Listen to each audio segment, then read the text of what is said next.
حضور اکرم صلی اللہ علیہ وآلہ وسلم نے فرمایا کہ جب لوگ جنت میں جا رہے ہوں تو اویس کرنی کو جنت کے دروازے پر روک لیا جائے گا۔ حضرت اویس کرنی کون ہے؟ اویس نام ہے عامر کے بیٹے، مراد قبلہ ہے، قرآن ان کی شاخ ہے اور یمن ان کی رہائش گاہ تھی۔ حضرت نے ماں کے حد درجہ خدمت کی، وہ آسمانوں تک پہنچی۔ اویس کرنی حضور صلی اللہ علیہ وآلہ وسلم کی خدمت میں حاضر نہیں ہو سکے۔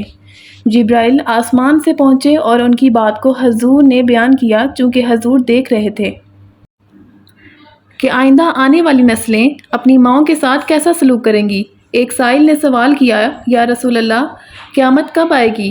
تو آپ صلی اللہ علیہ وآلہ وسلم نے ارشاد فرمایا، مجھے نہیں معلوم کب آئے گی۔ تو سائل نے کہا کہ کوئی نشانی تو بتا دیں۔ تو آپ صلی اللہ علیہ وآلہ وسلم نے فرمایا، جب اولاد اپنی ماں کو ذلیل کرے گی تو قیامت آئے گی۔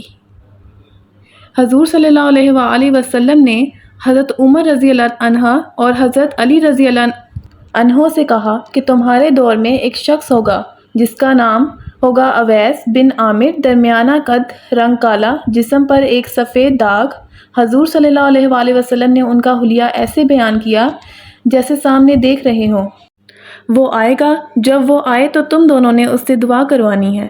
حضرت عمر رضی اللہ عنہ اور حضرت علی رضی اللہ عنہ کو اویس کرنی کی دعا کی ضرورت نہیں تھی، یہ امت کو پیغام پہنچانے کے لیے ہے کہ ماں کا کیا مقام ہے۔ حضرت عمر رضی اللہ تعالیٰ عنہ حیران ہو گئے اور سوچنے لگے کہ حضور صلی اللہ علیہ وآلہ وسلم کیا کہہ رہے ہیں کہ ہم اویس سے دعا کروائیں۔ تو حضور صلی اللہ علیہ وآلہ وسلم نے فرمایا، یا عمر، علی اویس نے ماں کی خدمت اس طرح کی ہے، جب وہ ہاتھ اٹھاتا ہے تو اللہ اس کی دعا کو خالی نہیں جانے دیتا۔ حضرت عمر رضی اللہ عنہ 10 سال خلیفہ رہے، 10 سال حج کیا، لیکن انہیں اویس نہ ملے۔ ایک دن سارے حاجیوں کو اکٹھا کر لیا اور کہا کہ تمام حاجی کھڑے ہو جاؤ۔ آپ کے حکم پر سب کھڑے ہو گئے اور پھر کہا کہ سب بیٹھ جاؤ، صرف یمن والے کھڑے رہو۔ تو سب بیٹھ گئے اور یمن والے کھڑے رہے۔ پھر کہا کہ یمن والے سارے بیٹھ جاؤ، صرف مراد قبلہ کھڑے رہیں۔ پھر کہا مراد والے سب بیٹھ جاؤ، صرف کرن والے کھڑے رہو۔ تو مراد قبلے والے بیٹھ گئے، صرف ایک آدمی بچا، اور حضرت عمر نے کہا کہ تم کرنی ہو؟ تو اس شخص نے کہا کہ ہاں میں کرنی ہوں۔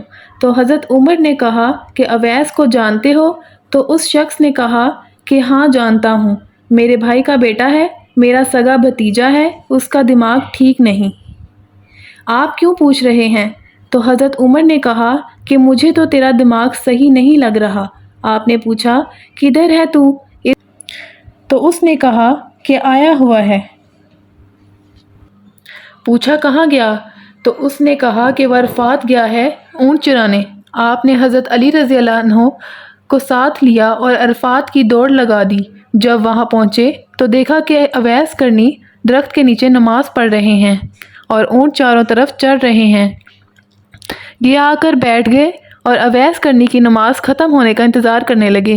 جب حضرت اویس نے محسوس کیا کہ 2 آدمی آ گئے تو انہوں نے نماز مختصر کر دی۔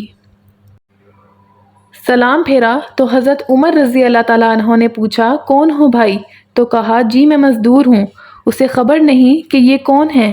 تو حضرت عمر رضی اللہ تعالیٰ عنہ نے کہا کہ تیرا نام کیا ہے؟ تو اویس کرنی نے کہا کہ میرا نام اللہ کا بندہ۔ تو حضرت عمر رضی اللہ تعالیٰ عنہ نے کہا کہ سارے ہی اللہ کے بندے ہیں، میری ماں نے تیرا نام کیا رکھا ہے؟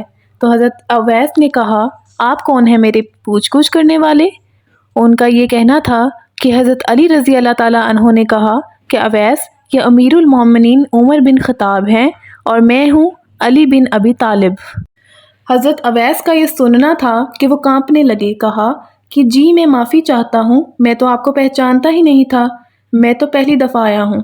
تو حضرت عمر رضی اللہ تعالیٰ عنہ نے کہا تو ہی اویس ہے؟ تو انہوں نے کہا کہ ہاں میں ہی اویس ہوں۔ حضرت عمر رضی اللہ تعالیٰ عنہ نے کہا کہ ہاتھ اٹھا اور ہمارے لیے دعا کرو۔ رونے لگے اور کہا کہ میں دعا کروں، آپ لوگ سردار اور میں نوکر آپ کا، میں آپ لوگوں کے لیے دعا کروں؟ تو حضرت عمر رضی اللہ تعالیٰ عنہ نے کہا کہ ہاں اللہ کے نبی نے فرمایا تھا، عمر اور علی جیسی ہستیوں کے لیے حضرت اویس کے ہاتھ اٹھوائے گئے، کس لیے؟ اس کے پیچھے جہاد نہیں، تبلیغ نہیں، تصوف نہیں، اس کے پیچھے ماں کی خدمت ہے۔ جب لوگ جنت میں جا رہے ہوں گے تو حضرت اویس کرنی بھی چلیں گے۔ اس وقت اللہ تعالیٰ فرمائیں گے کہ باقیوں کو جانے دو اور اویس کو روک لو۔ اس وقت حضرت اویس کرنی پریشان ہو جائیں گے اور کہیں گے کہ اے اللہ، آپ نے مجھے دروازے پر کیوں روک لیا؟ تو مجھ سے اس وقت اللہ تعالیٰ فرمائیں گے کہ پیچھے دیکھو۔ جب پیچھے دیکھیں گے تو پیچھے کروڑوں اربوں کی تعداد میں جہنمی کھڑے ہوں گے، تو اس وقت اللہ فرمائے گا کہ اویس، تیری ایک نیکی نے مجھے بہت خوش کیا ہے، ماں کی خدمت۔ تو انگلی کا اشارہ کر، جدھر جدھر تیری انگلی پھرتی ہے میں تیرے طفیل ان کو جنت میں داخل کروں گا۔